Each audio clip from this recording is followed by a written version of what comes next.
අයිබුවන් හැමදාම අලුත් දෙයක් ගැන කතා කරන්න එන බව ඔන්න චමෝ දේශාන් ප්‍රසන්ට නාලිකාව තුළින් අදත් අලුත් නමුත් වලට හුරුපුරුදු මාතෘකාවක් පිළිබඳව කතා කරන්න තමයි මේ සූදානම් වෙන්නේ.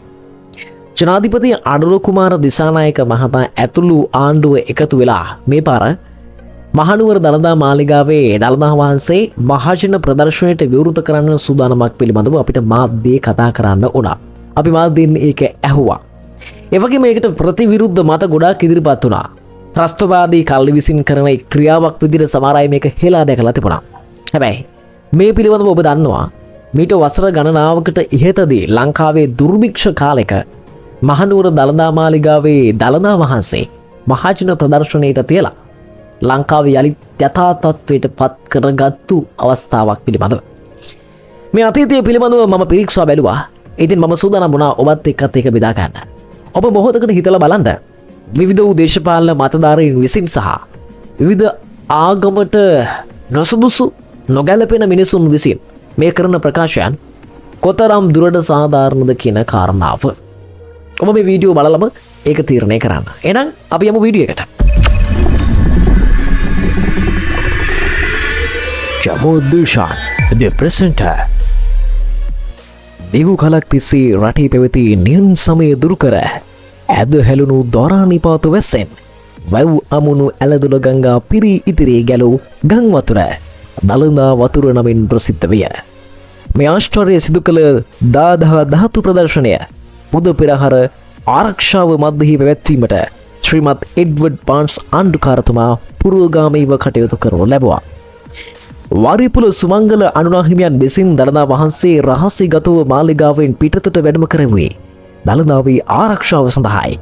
පසුව ඉංග්‍රීසි ආණ්ඩුව දළදා වහන්සේ යළිත් මාලිගාවට වැඩම කරවා කරඬුවේ තැන්පත් කර ඒ වටා යකඩ වැටක් ඉදි කරන්නට වූයේ යළිත් දළදා වහන්සේ පැහැර ගනී යන සැකය නිසාමයි. ඉන්පසු කිසිදු හිමි නමකටවත් දළදා වහන්සේ වැඩ සිටින කුටියට ඇතුළු වීමට පවා තහනම් කළ ඉංග්‍රීසීන් 1818 සිට 1828 දක්වා දළදා පෙරහර පැවැත්වීමද තහනම් කරනු ලැබුවා. මේ අතර රටේ ඇති වූ දුර්භික්ෂය නිසාම ජනතාව බලවත් ලෙස ඉංග්‍රීසි ආණ්ඩුවෙන් ඉල්ලන්නට වූයේ දළදා ප්‍රදර්ශනයක් පවත්වන ලෙසයි. ඒ අනුව අවසානයේ ඉංග්‍රීසි ආණ්ඩුව දළදා ප්‍රදර්ශනයක් පවත්වන්නට තීරණය කරන්නට වුණා. බුද්ධ ශාසනයේ ඇති ශ්‍රද්ධා සම්පන්න සිංහල මහා රදලවරු ඇතුළු අනිකුදු ජනයා විසිනුත් කරන්නට යෙදුනා වූ ඉල්ලීම් නායිකශී විරාජමාන වූ සර් එඩ්වඩ් බාන්ස් ගරුතර ආණ්ඩුකාර උතුමාණන් වහන්සේගේ කරුණාවට ඒත්තුගෙන වදාරමින් බුද්ධ වර්ෂ 2372 වෙසක් මස පොරපසළොස්වක ලත් ගුරු දින නොහොත් ක්‍රිස්තු වර්ෂ 1828 මැයි 28 වැනි බ්‍රහස්පතින්දා දළදා පින්කම කරන හැටියට අවසර දෙවා වදාරන්නට යෙදුනේය. දළදා ප්‍රදර්ශනයට ඉංග්‍රීසි ආණ්ඩුව අවසර දුන්නේ අන්න ඒ විදිහට. මෙලෙස 1828 දී දළදා ප්‍රදර්ශනයක් පැවැත්වුවා. පෙරහර පැවැත්වීමටත් ඉංග්‍රීසි ආණ්ඩුවට තීරණයක් ගන්නට සිද්ධ වුණා. 1815 දක්වා පැවති දළදා පෙරහැරේ තිබූ අංග බොහෝමයක් 1828 පසු පෙරහැරේ අඩු වී තිබුණා.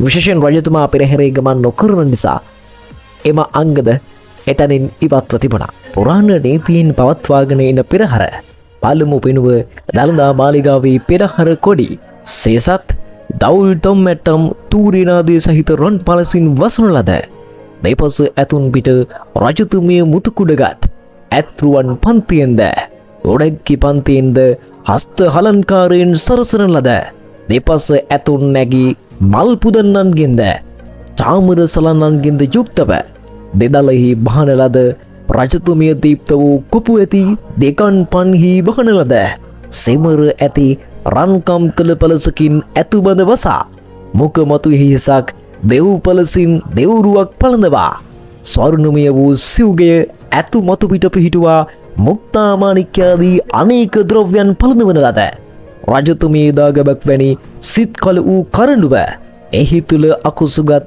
අත් ඇති ඇත් ගොව්වෝ සංසුන් ලීලාවෙන් ඇතු වැඩම කෙරෙති. දළදා කරඬුව වැඩමුවන ඇත් රජුට පුරාණ කවිකාර මඩු යලින් පැවතගෙන එන මද්දිලි වසමින් මියුරු රම්‍ය ගීතා කරන වන්දි භට්ට පන්තියෙන්ද පෙර මහා රජු වූ සෙයින් ඇඳ පැළඳ ඔටුන්නක් වැනි තොප්පිය හිසලා දෙපස නගන ලද වඩන තලාතු ඇතිව පිරිවර සහිතව දියවඩන නිලමේ මැතිතුමානෝ ගමන් කරමින් මේ ආකාරයෙන් මාලිගා පෙරහර පවත්වයි. 1828 පෙරහැරේ දියවඩන නිලමේවරයා ගමන්ගත් ආකාරය මේ විදිහට තමයි විස්තර වෙන්නේ. මේ පෙරහැරේ දළදා කරඬුව වැඩමවා තියන්නේ 45 ඇත්නාම්බා නැමැති ඇතු විසින්. ඒ යුගයේදී රටේ ප්‍රසිද්ධ කෙන්ගල්ලේ ඇතා, රජවෙල්ලේ ඇතා, කිරි ඔරුවේ ඇතා, යහල් තැන්නේ බුලත් ගමයා, වල්ලියා, ගෝමරයා ආදී ඇතුන් පෙරහැරේ ගමන් කර තිබූ බවට සඳහන් වෙනවා. දළදා වහන්සේ ප්‍රදර්ශනය කිරීම සඳහා මහා මළුවේ විශේෂ මණ්ඩපයක් තනා තිබුණා. දළදා වහන්සේ දෙපස මහා සංඝ රත්නයට වැඩ සිටීමට මණ්ඩපයක්ද නිර්මාණය කර තිබූ බව තමයි සඳහන් වෙන්නේ. ආණ්ඩුකාරතුමා ඇතුළු ඉංග්‍රීසි බලධාරීන්ට මණ්ඩපයක් තබා මල් සහ පළතුරු වලින් දෙය සරසා තිබුණා කියලා සඳහන් වෙනවා. මේ අන්දමින් පැවැත් වූ දළදා ප්‍රදර්ශනයෙන් පසු වැසි වසින්නට වූ බවත් එහිදී ගැලූ වතුර දළදා වතුර ලෙසත් ප්‍රසිද්ධ වුණා කියලා තමයි ඉතිහාසයේ සඳහන් වෙනවා. මේ සටහන ධර්මශ්‍රී තිලකවර්ධනකින් ඔන්න මම ඒක උගලන්ට ලස්සනට කියලා දුන්නා. දළදාව කියලා කියන්නේ අපිට කොච්චර වටින දෙයක්ද? අපේ ප්‍රෞಢ ඉතිහාසයේ පිළිබඳව ඒකෙන් කොයිතරම් දුරට කියවෙනවාද? නමුත් මාඩම මුහුණ මිනිසුන් විසින් තමන්ගේ ආගම ජාතිය පවා තමන්ගේ දේශපාලන විරුවින් පාවාදීම කොයිතරම් දුරට අශීලාචාර සම්පන්නද කියන කාරණාව ඔබම මතකයට සිතා බලන්න. එහෙනම් ආයෙත් අලුත් වීඩියෝ එකකින් හම්බ වෙමු. ජය වේවා. මම Chamoth. Jamod Dushan, the presenter.